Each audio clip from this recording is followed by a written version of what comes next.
स्वागत है दोस्तों आप सभी का हमारे YouTube चैनल OT करियर में। दोस्तों आशा करते होंगे कि आप लोग स्वस्थ होंगे और बढ़िया होंगे। दोस्तों लेट ना करते हुए हम आपको बताते हैं कि आज का जो हमारा वीडियो है किस चीज़ पर है। दोस्तों आज का जो हमारा वीडियो है वो हमारा वीडियो है पोस्ट ऑपरेटिव कंप्लेंट्स का।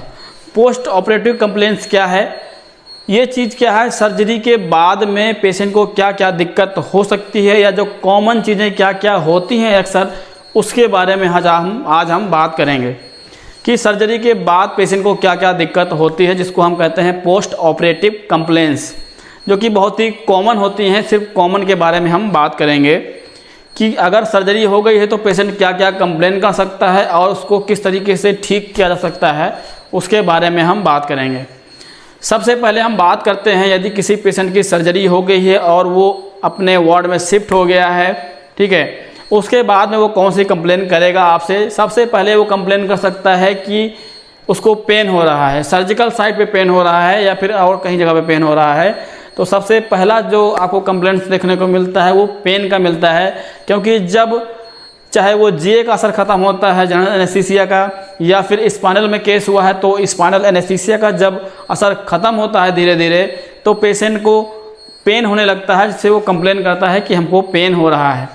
तो उस समय क्या कर सकते हैं आप, अपने डॉक्टर्स की सलाह पर उसको पेन किलर दे सकते हैं, चाहे वो ट्रामाडोल से दे सकते हैं या फिर आप उसको डाइक्लोफेनाक दे सकते हैं, जो आपके डॉक्टर्स एडवाइस करेंगे या फिर जो एडवाइस हुआ होगा वो नर्सिंग स्टाफ वहाँ पे दे देगा, ठीक है।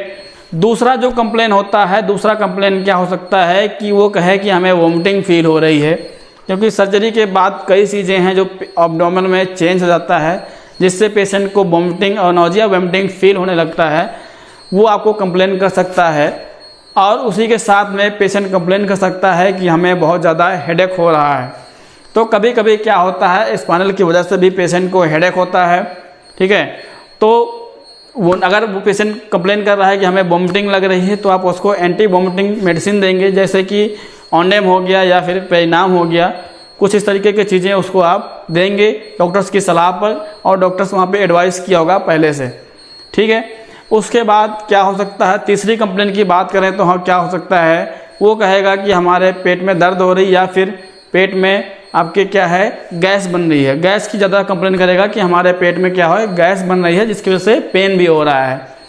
तो गैस बन रही है, गैस किस लिए बन रही है, हो सकता है कि उसकी सर्जरी हुई है, उसका जो बॉल्स हैं वो डिस्टर्ब हो गए होंगे, जिसकी वजह से पेशेंट कंप्लेन कर रहा है कि हमारा जो एयर है वो पास नहीं हो रही है। तो उस केस में क्या होगा कि इंजेक्शन पेंटाप्राजोल या फिर रेपेप्राजोल आप पेशेंट को दे सकते हैं, या फिर रेनाटिडिन का इंजेक्शन दे सकते हैं, लेकिन वो भी डॉक्टर्स के सलाह पर दे सकते हैं कि पेशेंट को ये दिक्कत हो रही है, इसको हम दे सकते हैं ना दे सकते हैं। उसके बाद दूसरी जो मोस्ट कॉमन देखते हैं कंप्लेंट्स में क्या हो सकता है, राइगर, कि पेशेंट को सर्जरी के होने के 1 घंटे बाद या 2 घंटे बाद पेशेंट को बहुत ज़्यादा से ठंडी लगने लगी है या फिर उसको जूड़ी लगने लगी है। तो कभी कभी होता है सर्जरी के दौरान ज़्यादा फ्लूइड जाने की वजह से या फिर किसी ड्रिप के इन्फेक्ट होने की वजह से पेशेंट को क्या होता है, राइगर आ जाता है, जिससे पेशेंट को बहुत तेज़ से ठंडी लगने लगती है या फिर जूड़ी लगने लगती है और उसका टेम्परेचर राइज हो जाता है, 102-103 तक पहुंच जाता है।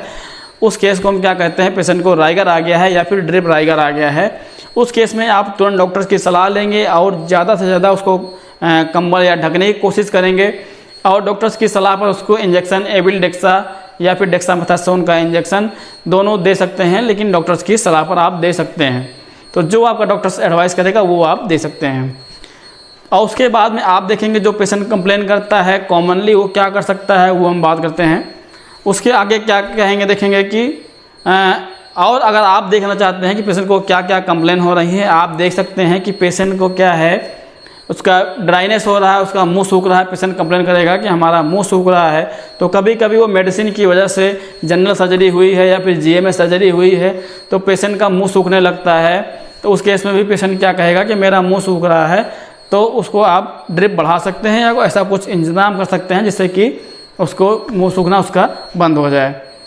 और यदि पेशेंट कंप्लेन नहीं करता है, दूसरी बात देखें तो हो सकता है और भी चीज़ें उसको कंप्लेन करेगा जो कि आप देख के या फिर एडवाइस करा के डॉक्टर्स की सलाह पर उसको आप अच्छे से मेंटेन कर सकते हैं। कुछ इस तरीके से 4-5 चीज़ों की मोस्ट कॉमन कंप्लेंट्स हैं पेशेंट की, वो हमने आपको बताया यहाँ पे। वीडियो हमारा कैसा लगा है, अच्छा लगा हो तो लाइक कर लीजिएगा, शेयर कर दीजिएगा। वीडियो में लास्ट तक बने रहने के लिए बहुत बहुत धन्यवाद। थैंक यू दोस्तों।